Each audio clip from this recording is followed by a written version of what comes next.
제가 뭘 안 들고 왔어요.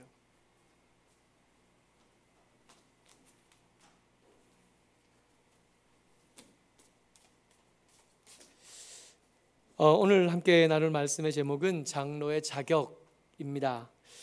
먼저 이 디도서는 좀 특별한 배경을 가졌어요. 이 디도서는 사도 바울이 디도에게 보낸 편지인데, 이 사도 바울이 사도행전 28장에 보면, 끝에 보면 사도 바울이 로마 감옥에 갇히는 장면이 나오고 끝나잖아요.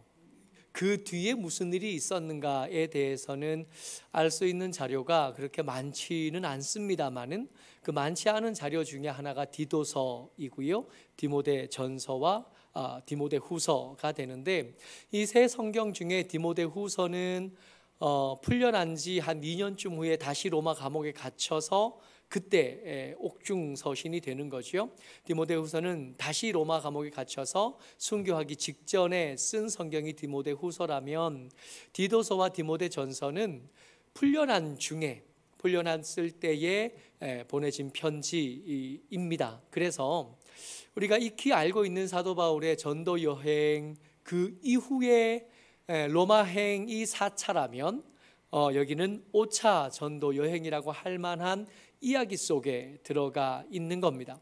사도 바울이 그 뒤에 어디 갔는지를 구체적으로 나오지는 않으나, 아마 로마서에 언급되었던 것처럼 서바나 스페인에 다녀온 거로 여겨지고요, 또 그 근처에 여러 군데를 다니던 중에 디도와 함께 그레데에 방문했던 거죠. 그레데는 어디냐면 아테네와 에베소와 그리고 삼각형을 이렇게 아래쪽으로 이렇게 그으면 지중해 한가운데 그레데라는 섬이 있습니다.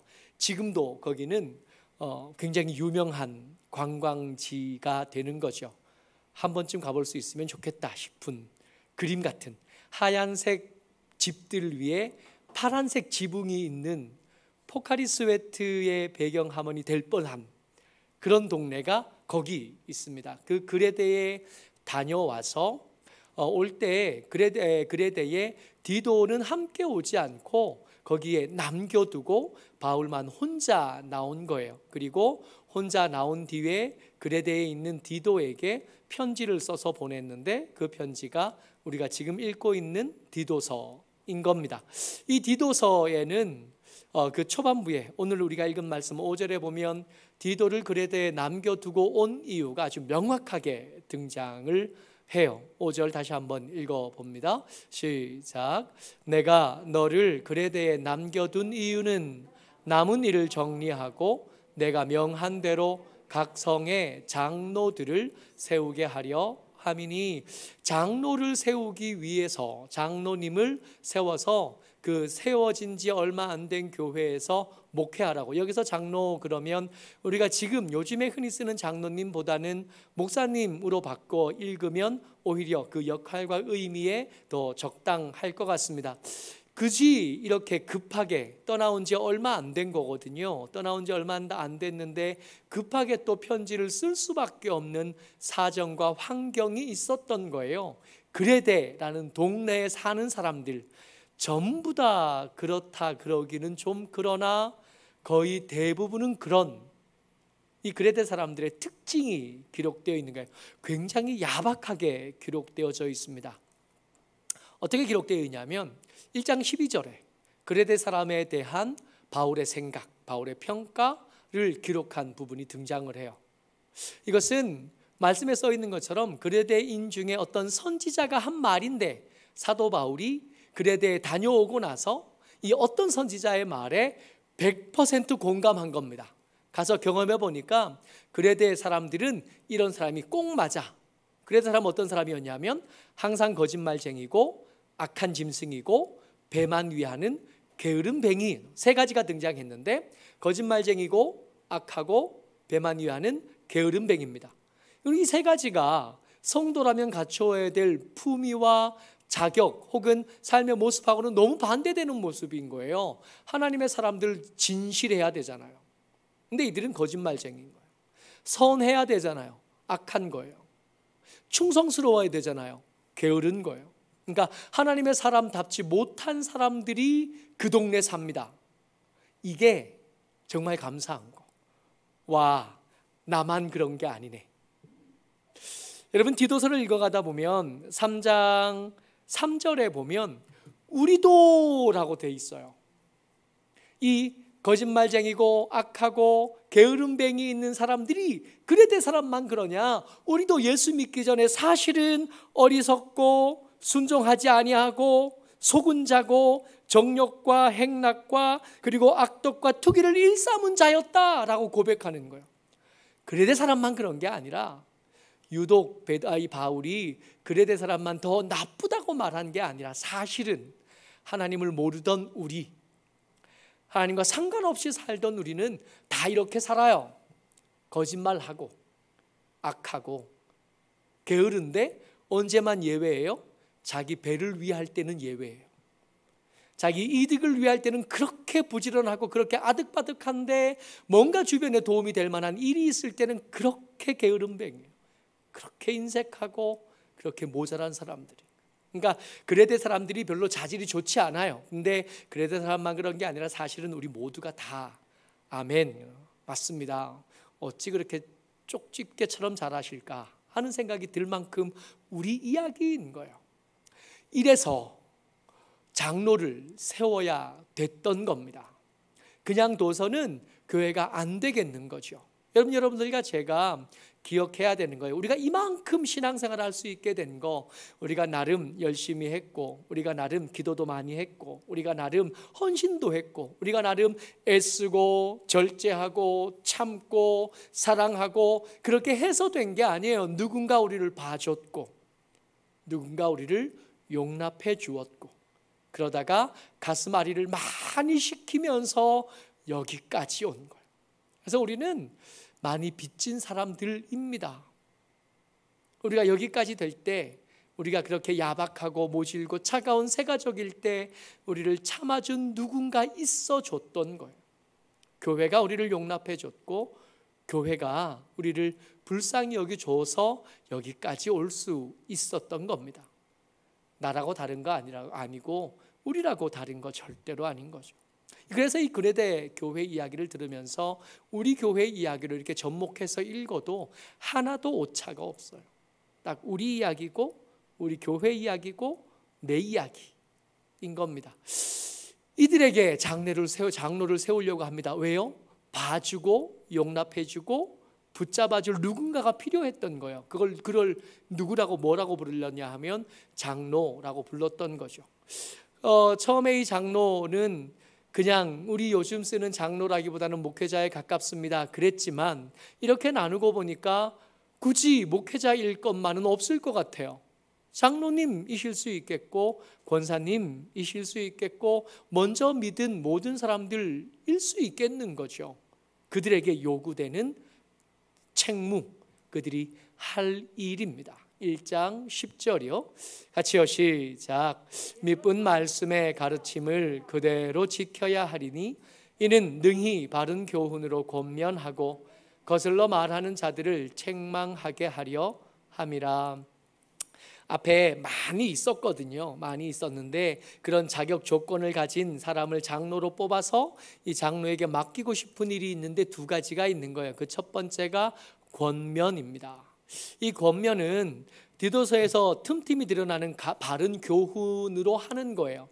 내 습관, 내 인격, 내 생각으로 하는 게 아니라 우리의 전통, 우리의 문화로 하는 게 아니라 하나님의 말씀으로 교훈해야 돼요. 그러니까 뭘 알아야 되겠어요? 장로가 되려면 하나님의 말씀에 익숙하고 하나님의 말씀을 먼저 믿어서 그것으로 살아본 사람이어야 장로님이 될 수 있는 거고, 이렇게 된 장로님들은 권면하는 겁니다. 교회 안의 사람들에게, 그들에게 바른 삶을 가르치는 거예요.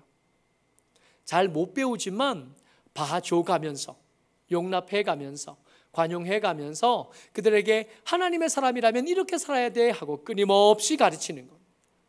가르칠 때 잘 졸고 가르치려고 할 때 잘 빠지고 가르칠 때 할 때 영 가르칠 때 잘 안 들으려고 하는 것 같지만 그 가르침을 포기하지 않고 계속하는 겁니다. 이를 통해서 뭐 해요? 교회를 세워가는 거예요. 또 하나가 책망인데, 이 책망은 대상이 교회라기보다는 교회를 공격하는 교회 바깥쪽 세력을 향하여서입니다. 주로 디도서에서는 그 주된 대상이 할례파인 거예요. 예수 믿어도 할례를 받아야 온전한 구원을 받는다고 말하는 사람들이 있었고, 이 사람들의 그 논리에 대해서 차근차근 반박할 수 있어야 된다는, 교회를 세우는 일과 교회를 지키는 일, 이게 장로님이 해야 될 일인 거예요. 제가 해야 될 일이고, 우리의 중직자들, 우리의 항종직이 되신 하나님의 동역자들이 해야 될 일인 겁니다. 교회를 세워내는 일, 세워진 이 교회를 잘 지켜내서 우리 다음 세대에게 건강하게 만들어서 물려주는 것까지, 이게 여러분들과 제가, 우리가 적어도 수요 예배 나올 정도 됐으면 우리가 져야 할, 마땅히 져야 할 짐이 되는 거죠. 그러다 보니까 자격 요건을 말할 수밖에 없는 거예요. 꽤 무거운 것들을 감당해야 되고, 꽤 어려운 것들을 감당해야 되니까 이 권면함과 반박함을 위해서 적당한 자격을 찾아내고 그 자격에 걸맞는 사람을 세워야 되는 것은 어쩔 수가 없게 되는 거죠. 어떤 사람은 이 일에 대해서 차별이다 그러는데, 여러분, 이게 만약 차별이면 그 차별은 교회에서 분명하게 있는 게 맞습니다. 아무나 장로님이 될 수는 없어요. 아무나 항존직이 될 수는 없고, 아무나 직분자가 될 수는 없습니다. 이 두 가지 짐을 지는 거고, 이 두 가지 짐을 잘 지는 게 우리가 해야 될 일인 거죠. 1장 6절입니다. 같이요. 어떤 사람이 장로가 돼야 되는가? 1장 6절 같이 시작. 책망할 것이 없고 한 아내의 남편이며 방탕하다는 비난을 받거나 불순종하는 일이 없는 믿는 자녀를 둔 자라야 할지라. 여기서 많은 이야기가 있어요. 잔소리처럼 여겨질 만큼 길고 많은 항목들이 드러나고 그것들이 요구되는데, 유독 오늘 우리가 나누고 싶은 것은 두 가지입니다. 그 첫 번째가 뭐냐 하면 한 아내의 남편이 되는 것, 또 하나는 믿는 자녀의 아비가 되는 것. 이 두 가지가 장로가 될 수 있는 자격 요건이라는 겁니다. 이런 사람 어디서 찾아요? 성경이 이렇게 말씀하셨으니까 이렇게 해야 되는 거잖아요. 그렇죠? 이거 1.1획도 변할 수 없고 예수님 다시 오시는 날까지 지켜야 될 하나님의 말씀인 거죠.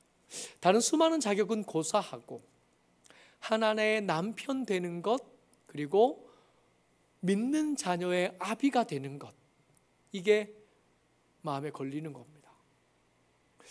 정말 감사하게도 아직은 우리 아이들이 교회에 따라 나와주고 조금씩 은혜를 받아가는 것 같아 감사하긴 하는데, 때때로 생각할 때마다 여기에 우리 아이가 이렇게 큰 것에 대해서 제 몫이 있는가를 따져봤을 때 자신이 없는 거예요. 내가 잘해서 우리 아이들이 잘 컸나? 여러분, 제가 우리 아이들이 클 때 잘 못 봤어요.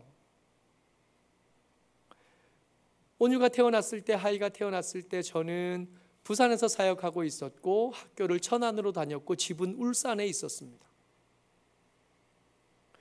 금요일 날 저녁에 늦게 울산에 집에 도착했다가 토요일 날 아침 먹고 부산으로 내려왔어요. 교회에 부산으로 내려왔다가 저녁에 교회에서 자고, 그때는 우리 청운교회가 저녁 예배가 있었거든요. 저녁 예배 마치고 급하고 빨리 움직여야 저기 동네에서 시외버스 터미널에서 막차를 탈 수 있었어요. 그 막차 타고 집에 가면 무고동에 저희 아버지 집에 얹혀 살았는데, 그때 우리 온유 아기 때니까 잠들어 있을 때였고, 월요일 날 새벽에 첫 차를 타야 수업 시간에 늦지 않고 천안에 갈 수 있었습니다.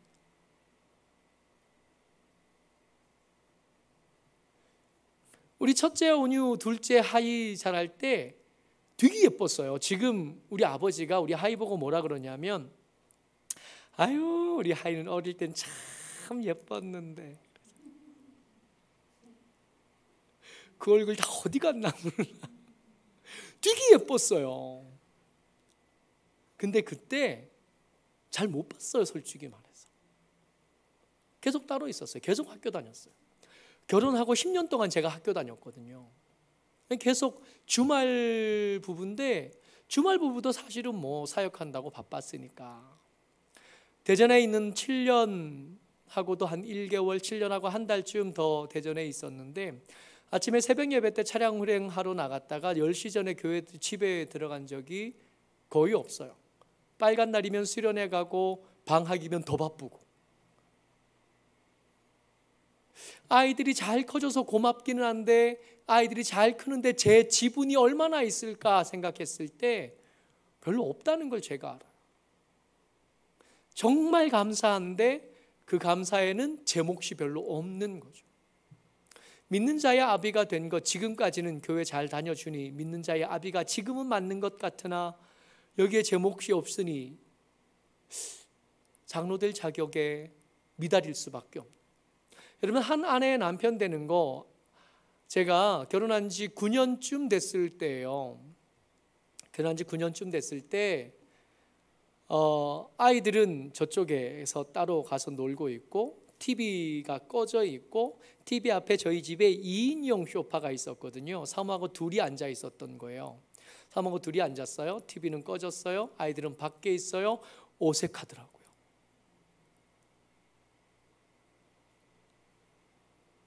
무슨 얘기를 해야 될지 모르겠어요. 그러니까 TV 얘기가 아니면, 교회 얘기가 아니면, 아이들 얘기가 아니면 할 얘기가 없는 사이였더라고요. 젊은 부부들 구역을 담당하고 있었는데 그 주에 가서 여러분 저만 그래? 여러분들은 괜찮으신가요? 그랬더니 다들 그렇더라고요. 하나님의 좋은 남편이었나? 아니었습니다.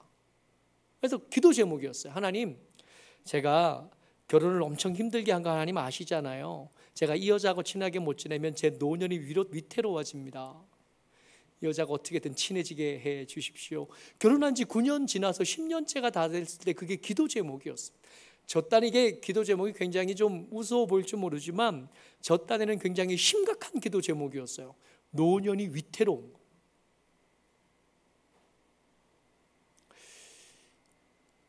장로가 되려면 교회 안에서 더 큰 영향력을 가진 항존직이 되려면 두 가지는 최소한 갖춰야 돼요. 그래야 그 뒤에 많이 말씀하시거든요. 급히 분내지 말고 술을 즐기지 아니하고 구타하지 아니하고 더러운 이득을 참하지 아니하고 오직 나그네를 대접하고 선행을 좋아하며 신중하고 의로우며 거룩하며 절제하고 미쁜 말씀의 가르침을 그대로 지켜. 이건 고사하고 적어도 한 아내의 남편이 되는 것과 믿는 자의 아비 되는 것 정도는 해야 그 다음이라도 해볼 거 아니에요. 하든 말든 성과가 있든 없든 도전이라도 해볼 텐데 이게 쉽지 않은 거예요. 그래서 설교 준비하다가 이래야 장로답습니다. 사실은 그렇게 시작하려고 설교를 준비했는데 그렇게 했다가는 큰일 나겠는 거예요. 제일 먼저 큰일 날 게 저였더라고요. 그래서 방향을 바꿨습니다. 그래서 오늘 결론은 뭐냐면 가족과 제발 좀 화해하자고요. 아내들과 좀 친하게 지내고 감히 부탁을 드리는데 남편들을 좀 불쌍히 여겨 주십시오. 좀 봐주세요. 아들들하고 제발 좀 친하게 지내세요.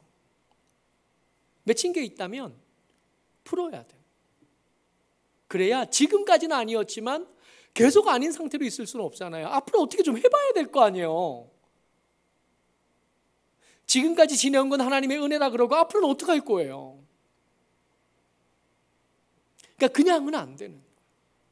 그냥 이 상태로 계속 살아가는 건 안 되는 거예요.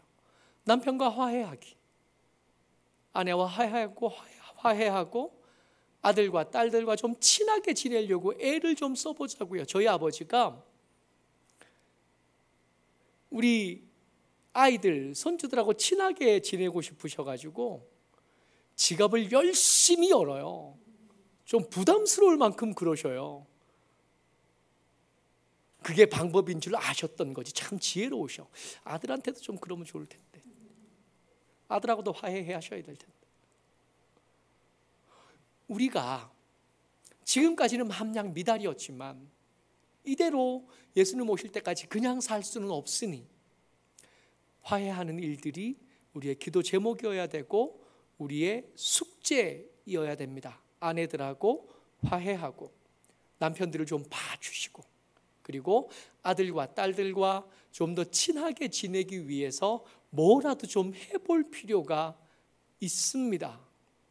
그래야 장로다워지겠어요.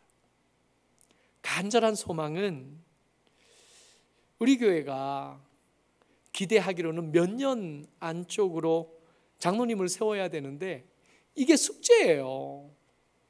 과제과 화해하는 거.